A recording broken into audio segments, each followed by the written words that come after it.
ইমামুল আম্বিয়া রাসূল পাক সাল্লাল্লাহু তাআলা আলাইহি সাল্লামের দরবারে একটি গরিব মানুষের কাফেলা আসছে, দরিদ্র মানুষের কাফেলা।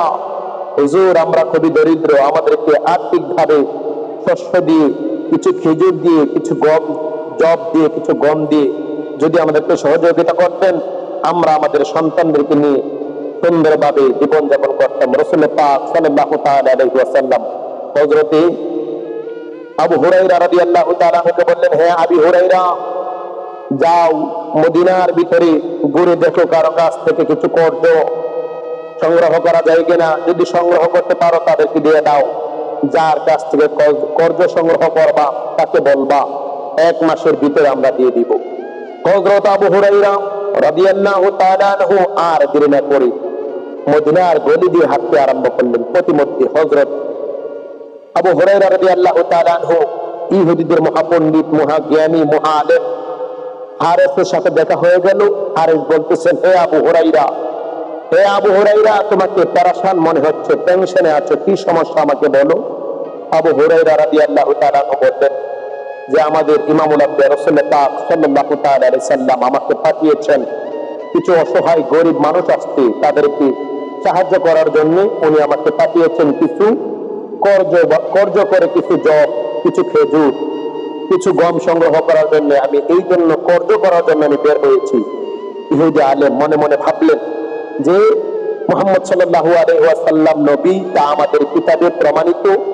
আমি 97, 98, 99টি প্রমাণ পেয়েছি, একটি প্রমাণ বাকি আছে। আজ যেহেতু আমার সুযোগ হয়েছে, আমি সেই প্রমাণটা পাওয়ার জন্য আমি তাকে কর্জ দিব। এই কথা বলে আবু হুরায়রা রাদিয়াল্লাহু তাআলা আনহুকে বললেন, আমার সাথে আসো, আমার দোকানে আসো, তোমার যা লাগবে তা নিয়ে নাও, 1 মাস পরে আমাকে দিয়ে দিবা। রাসূল পাক সাল্লাল্লাহু তাআলা আলাইহি ওয়াসাল্লামের সাহাবী হযরত আবু হুরায়রা রাদিয়াল্লাহু তাআলা আনহু সমস্ত জিনিস, প্রয়োজনীয় জিনিস নিয়ে আসছে, সমস্ত গরিবদের মাঝে বিলিয়ে দিয়েছেন। 1 মাস হয় নাই, 27 দিনের দিন, 20 দিন, তারপরে আরো 7 দিন, 27 দিন সময় হয়েছে। হযরত রাসূল পাক সাল্লাল্লাহু তাআলা আলাইহি সাল্লাম হযরত ওমর ফারুক রাদিয়াল্লাহু তাআলা আনহুকে নিয়ে মদিনার বাজারের দিকে যাচ্ছে। প্রতিমধ্যে সেই ইহুদি হারেস রাসূল পাক সাল্লাল্লাহু তাআলা আলাইহি ওয়াসাল্লামকে বলতেছেন, হে মুহাম্মদ, অনেক দিন হয়ে গেল আমার কাছ থেকে কর্জ নিয়েছো, ঋণ নিয়েছো, আমার ঋণ পরিশোধ করো। এই কথা বলে নবীজিকে আমার মধ্যে ধরে ফেলেছে। হযরত ওমর ফারুক রাদিয়াল্লাহু তাআলা আনহু রাগ হয়ে গেলেন, চক্ষু দুটো লাল হয়ে গেছে। তরবারির আপরে তরবারির মধ্যে হাত দিয়ে বলতেছেন, ইয়া রাসূলুল্লাহ, তাকে কি আমি সেরে ফেলবো?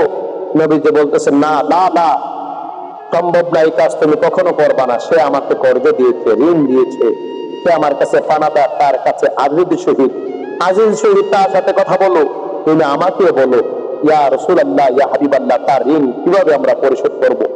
হে ওমর ফারুক, শোনো, শাম সিরিয়া থেকে আমাদের কাছে কিছু জব, কিছু খেজুর চলে আসছে, উৎকৃষ্ট মানের খেজুর, ভালো মানের জব, এই ইহুদিকে ফিরিয়ে দাও, তাকে ফিরিয়ে দাও।